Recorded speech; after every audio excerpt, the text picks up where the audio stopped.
30% discount at Stone Stopper by Moonstone TM. Find us at moonstonenutrition.com. Here radio. Stone Stopper by Moonstone TM is a doctor-developed, science-backed kidney health solution with 30 MEq of alkali citrate to prevent kidney stones. Available in powders and capsules. Enjoy an exclusive discount with my promo code moonstonenutrition.com for radio to get 30% discount. Other shows we have for you to enjoy at myclassicradio.net. The Avengers was most certainly not a household name in South Africa prior to the radio series. With no national television service until 1976, the mechanism simply was not present in the country to show television programs to mass audiences. While many other countries reveled in the filmed adventures of John Steed and company, South Africa was not equipped to join in the fun. The series took Britain by storm and made a major impression in the American markets, being the greatest of rarities, a British series given a network transmission slot. However, as a film series, rather than a videotaped one, The Avengers was able to gain a modicum of exposure in South Africa through film rentals. Come and listen at myclassicradio.net. Good evening. This is Crime Classics. I am Thomas Hyland, with another true story of crime. Listen. The sound of Baltimore, Maryland in the good old summertime. The great claw of steamed crabs between the nutcracker. And the wonderful beer. Hot summer night, August 14th, 1953. And a room on Utah Place. And one of Baltimore's favorite summer indoor sports. Chesapeake crabs and the golden brew in the frosted glass. With 2/5 of bourbon on the side and piquant conversation. Mickey. Did you read where it says next year the Orioles going to be in the American League? Just talk. Don't you believe it? Mickey? Mm-hmm. Did you ever commit murder? Before tonight? Uh-huh. No, never before tonight. Can't we have this party someplace else? Don't worry. You got nothing to worry about. Just don't look at her. Tonight, with names changed to avoid any embarrassment of the principals who may still be alive, my report to you on the death of a Baltimore birdie and friend. Crime Classics, a series of true crime stories taken from the records and newspapers of every land, from every time. Your host each week, Mr. Thomas Hyland, connoisseur of crime, student of violence, and teller of murders. Now, once again, Mr. Thomas Hyland.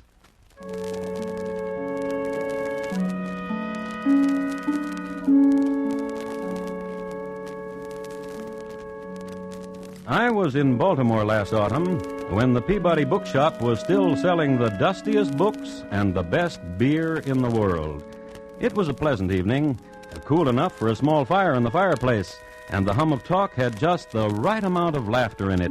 And one of the patrons had brought along his violin, and so the hours spun away. So it was after midnight when my friend led me past the red brick building on Mount Royal Terrace and told me that a couple of murderers had lived here. And the next morning, past the house on Utah Place where they had done their murder. Busybody as I am about such things, I had to find out all about it. And I did.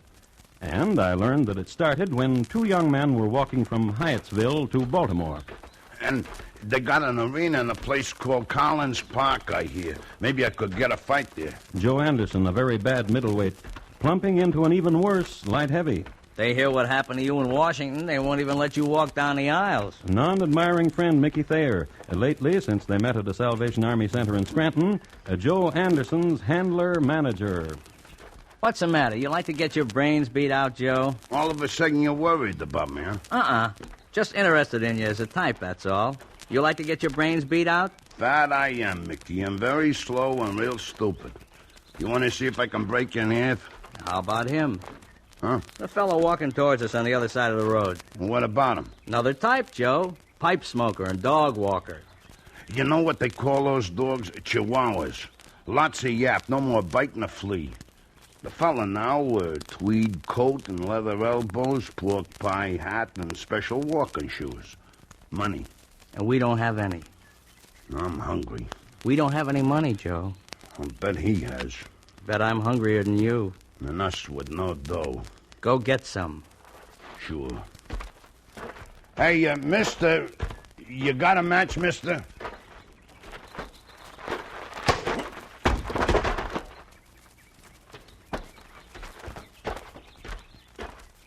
How did I do, Mickey? Let's see the wallet. Well, how'd I do? Just $8 worth. Not real good, Joe. Not very good at all.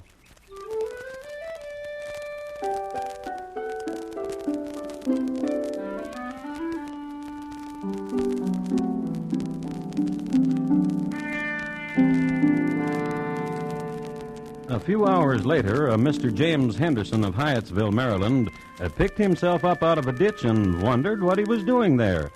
As a matter of fact, he didn't even know he was Mr. James Henderson, and the fact that he had no wallet didn't help matters. He was led home by a small Chihuahua, and it was only last April that he recovered his memory. But the $8 served to assuage the hunger of the two hoodlums, one of whom, the next night, appeared as a contestant in a special event at Carlin's Park. Now, stay away from him, Joe. He looks awfully tough. I'll kill him. Yeah, how you going to get in back of him with a lead pipe in front of all these people? Go on, get out there. One of the shortest fights on record at Carlin's Park, the home of notoriously short fights, but long roller coasters. Mickey ran to the center of the ring and assisted Joe to his corner. And 3 hours later, when they were walking around Druid Hill Park Lake, Mickey was still supporting him. That fellow who knocked me out is going to be a champ. Yeah, Joe. Take my word for it. Joe. Yeah? The fella you fought tonight is 46 years old. First fight he's won since he was... Mickey, What? look. Yeah. Lady in the convertible. Lady needs help. Yeah, she does.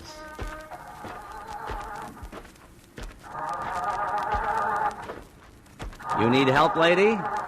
Oh, I stopped here to look at the lake and I can't get started. Move over. I said move over. Well, I'm going to fix it so your car's going to work, so you move over. all right. Well, Well, I forgot to turn on my key, didn't I? you sure did.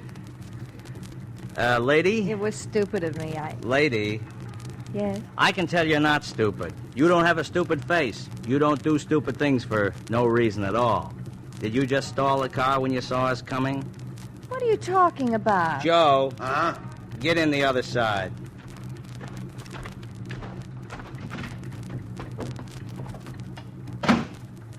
This is Joe. Aye. Get out of this car, both of you. And leave you alone? Oh, that'd be dangerous. Girl like you. Pretty girl like you. Well, thank you, sir. Let's us drive you home.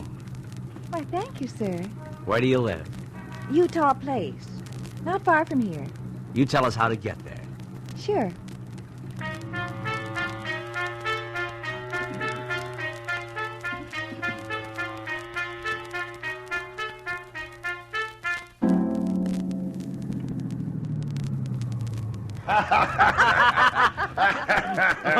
I never met anybody like you, Mickey. I never, really. Alice? Is that you? Well, why didn't you answer me? Oh, I'm sorry, Miss Wilkinson, but Who are these men? Well, this is Mickey, and this is Joe. This is Miss Wilkinson, my employer. Oh, good evening, Mrs. Wilkinson. Alice, you should know better. Making noise at this hour of the night. Oh, it was our fault. Yes, ma'am, it was. When I gave you the night off, Alice, and the use of the car... You want me to quit? I'll quit. I can get a job as companion anytime I want. I can get any kind of... Alice, it's just that the neighbors... Myself, I don't mind. Mrs. Wilkinson, Yes? why don't you get in the car and we'll all go get a sandwich or something? Yeah, a drive-in. Oh, well, Sure, Miss Wilkinson. I don't know. Oh, come on. Joe, get out and let Mrs. Wilkinson in.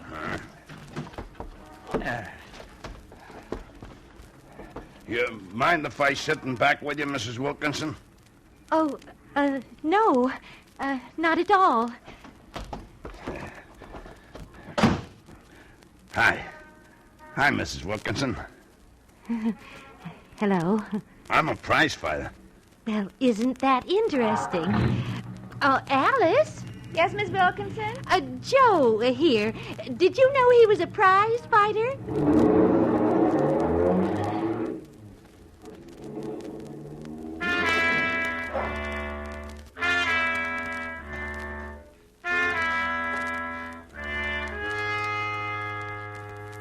And they drove through Druid Hill Park, the ladies pointing out the famed mansion house, the zoo, and further east, the campus of Johns Hopkins University. All in all, it was quite a cultural ride. They found no drive-in that was open, but did find a liquor store that was. On the drive back through Druid Hill Park, they searched for Druids, and finding none, greeted daybreak from the famed hummock where the defending Baltimoreans broke and ran in 1812. Greeted daybreak, and there is something friendly in that. Alice, Yes, Miss Wilkinson. don't call me Mrs. Wilkinson. Call me Birdie. That's my first name, and I want everybody here to call me Birdie. You said it, Birdie. Everybody. Hi, Birdie.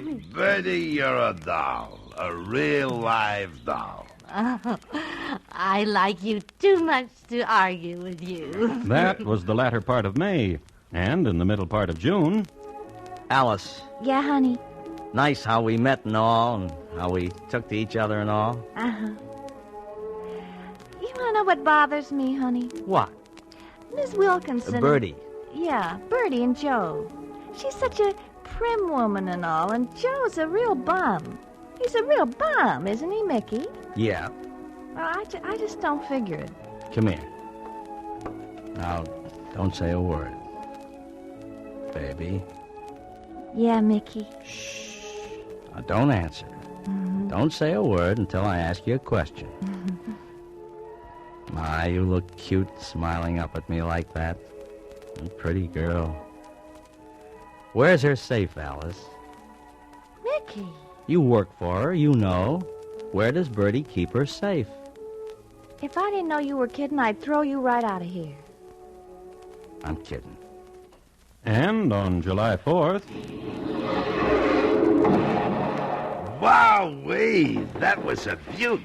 Joe, Yeah, Birdie, you like me, don't you? you're a living doll. I mean, you enjoy yourself with me, don't you? We have good times together, don't we? Like sitting on the grass and watching the fireworks. It's just like we're young together, isn't it? Wowee, stars, how about that? Stars, look. Yes, I'm looking, Joe. Joe, Yeah? you're very nice. You're very, very nice.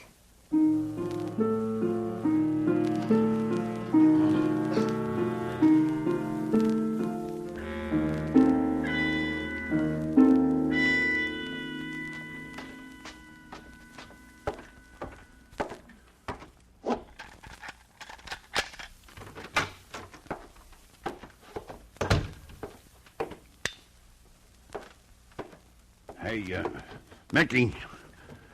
Mickey, wake up. Huh? Hey, you know what? Huh? Birdie, she's crazy about me. You hear what I said? Yeah, I heard you. Sit down, Joe. I want to talk to you. Alice told me she's got 50 grand in her safe. Birdie? And jewels. Birdie? I think she ought to give us some of that, Joe. Well, she said if I married her... What for? Well, she said if I married... It'd be easier if you didn't, Joe. Now, just step up and ask her for some of it. Yeah. Yeah, let's do that. Okay. Now, suppose she says no. Well, not to me, she won't. Well, just suppose. I don't know. I'll be there. I'll tell you what to do. Okay.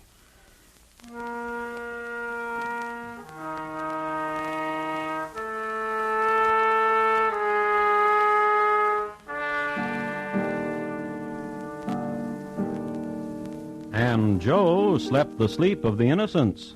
Not Mickey. He paced. Sweltering night. Walked over to Joe's bed, wiped Joe's brow, smiled upon him. Good weapon, Joe. Dependable. Something to watch over and take care of. Get your rest, Joe. Sleep.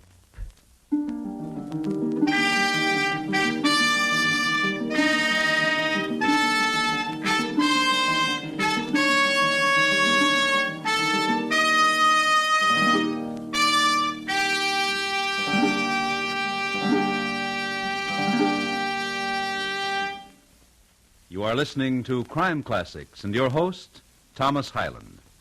CBS Radio brings you the great news reporters of the CBS Radio Newsroom. Edward R. Murrow, Lowell Thomas, Robert Trout, and a long list of familiar names for news. And remember, every weeknight CBS Radio broadcasts a complete, up-to-the-minute summary of the Army McCarthy hearings. Throughout the hearings, tune in CBS Radio for complete evening coverage of each day's significant events. And now once again, Thomas Hyland, and the second act of Crime Classics, and his report to you on the death of a Baltimore birdie and friend.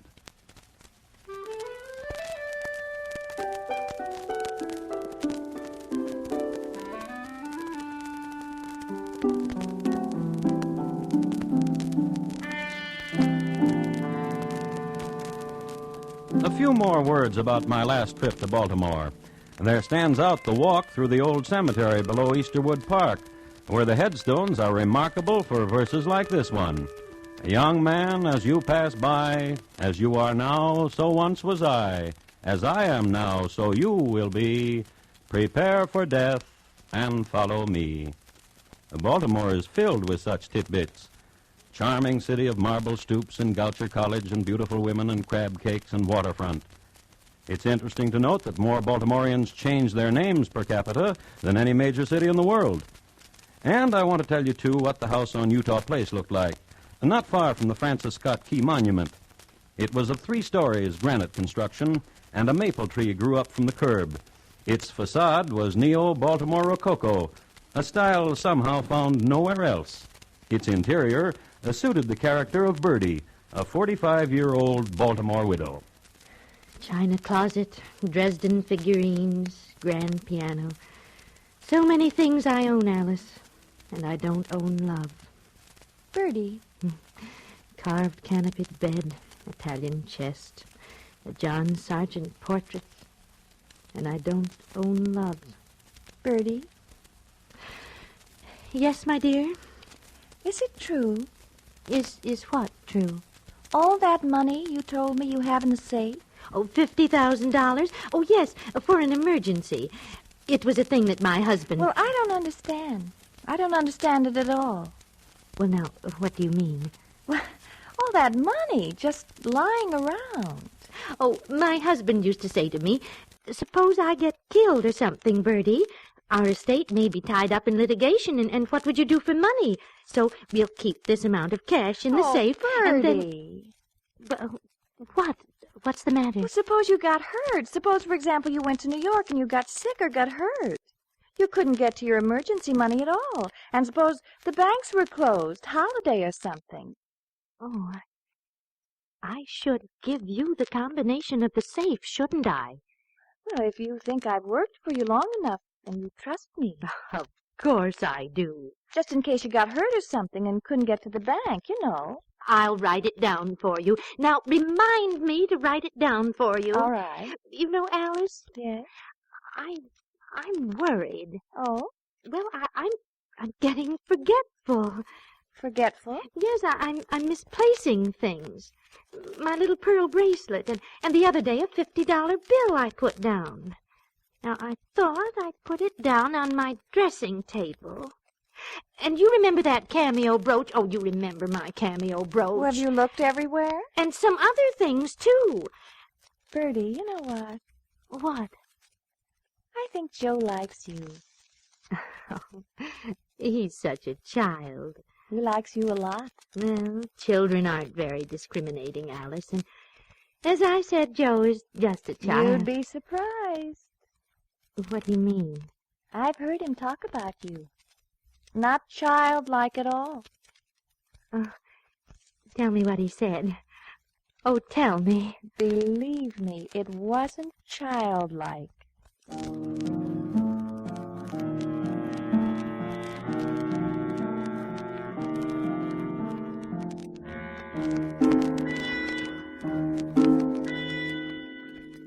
Here, Mickey. This watch. She won't miss it. She's got 3 or 4 more. Oh, you're a little thief, Alice. I love you. Marry me.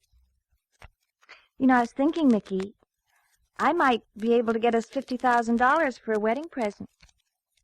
Oh, marry me, Mickey. But Mickey would always get roguish when the subject came up.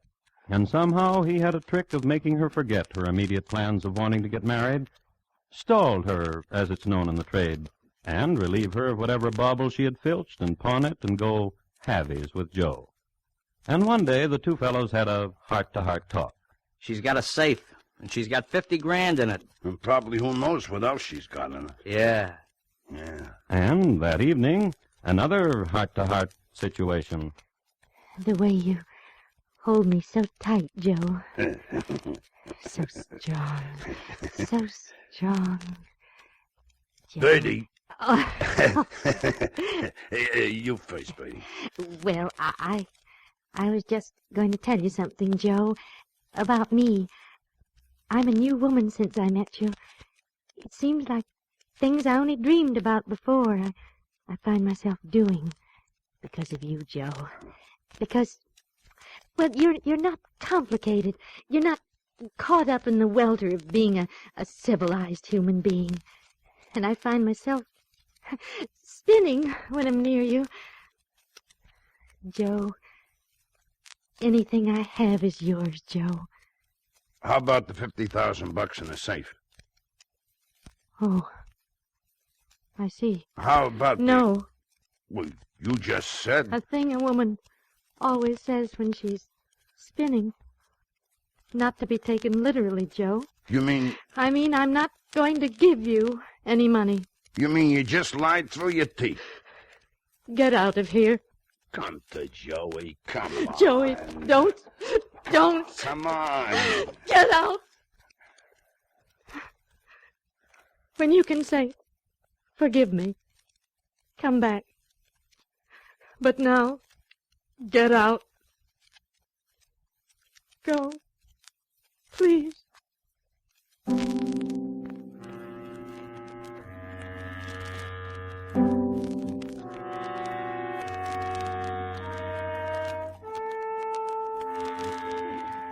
Mickey, please marry me. Oh, Mickey, please. Mickey, I know the combination of the safe. She wrote it down for me. I have it. Will you marry me, Alice? Please marry me. Yes. Oh, yes. Of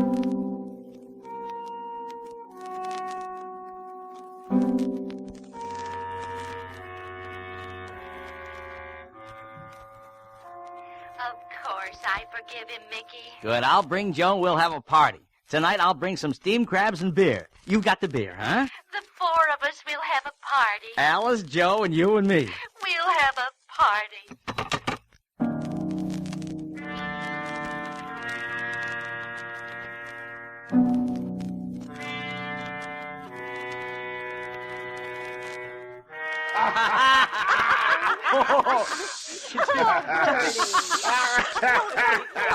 I mean it. It's 3 o'clock in the morning. Oh, shh, please. We've got to be quiet. Now, we've just got to...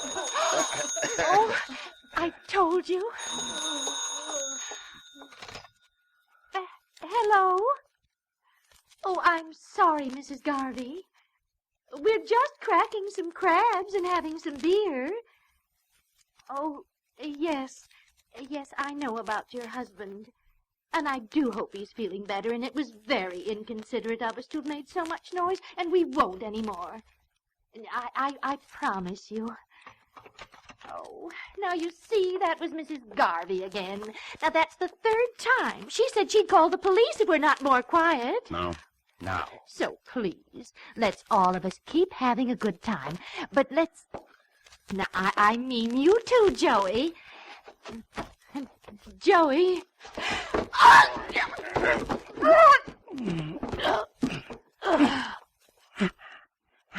Joe. Joe. Leave him alone. Leave him alone for a minute. Joe. I'm okay. Is she dead? Did I kill her? Yeah. Alice? Yeah, come here. The safe's right in here. Right in back of that desk.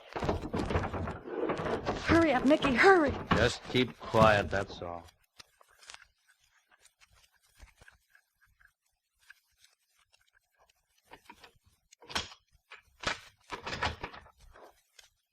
Wow-wee. Look, Mick, look. Look at all that. Yeah. Hey, Alice. Hey, Alice, say something. Let's just get out of here, please. Please. Joe? Please. Okay. Please. Sorry, Alice.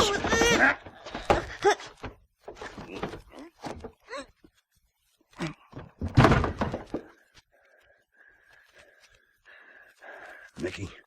Yeah? Mm-hmm. Explain to me again. I forget. What? Well, it dawned on me again, and I forget your answer. I could have married Birdie. Real nice dame. Everybody's dead. Oh. Nah, don't worry about it. All this dough. Let's get back to the party.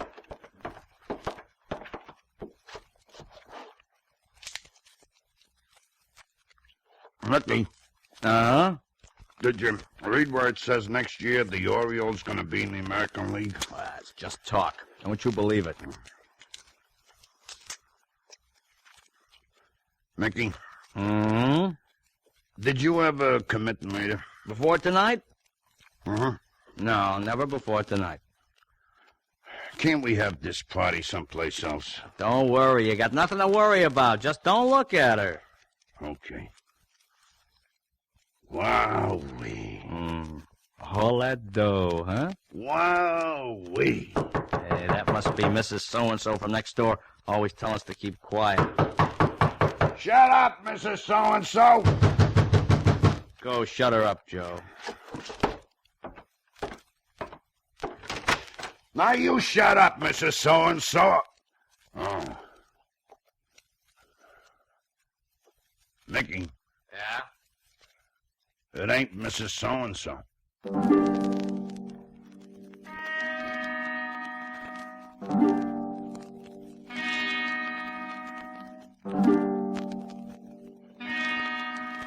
No, it wasn't Mrs. Garvey at all. It was Officer Ned Gleal, Badge 715, Baltimore Police Department, come to quiet down the neighborhood at Mrs. Garvey's request.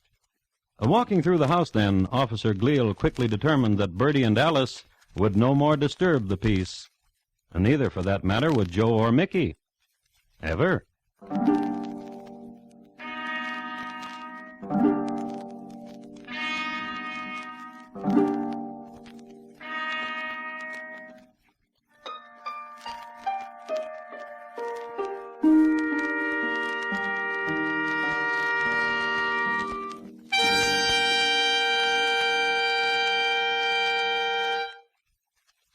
In just a moment, Thomas Hyland will tell you about next week's crime classic.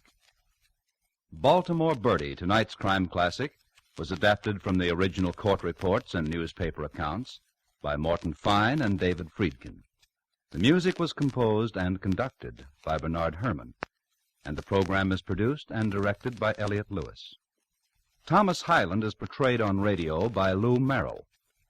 In tonight's story, Paula Winslow was heard as Birdie, Ted DeCorsia as Joe, Jerry Hausner as Mickey, and Mary Jane Croft as Alice.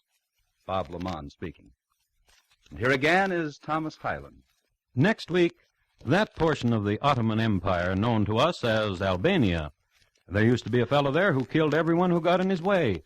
Friends, passers-by, uncles, aunts, brothers, brother-in-law, sister, even Mom. It's listed in my files as Ali Pasha, a Turkish delight. Thank you. Good night. Tomorrow night, The Fork of the Road is a warm, human, dramatic document telling the story of a marriage from the humorous viewpoint of a mother looking backwards over the years. Kathy and Elliott Lewis, on stage, are the principal performers in this delightful original play. CBS Radio is happy to present Kathy and Elliott Lewis on stage over most of these stations at their new Thursday night time. Don't miss them tomorrow evening.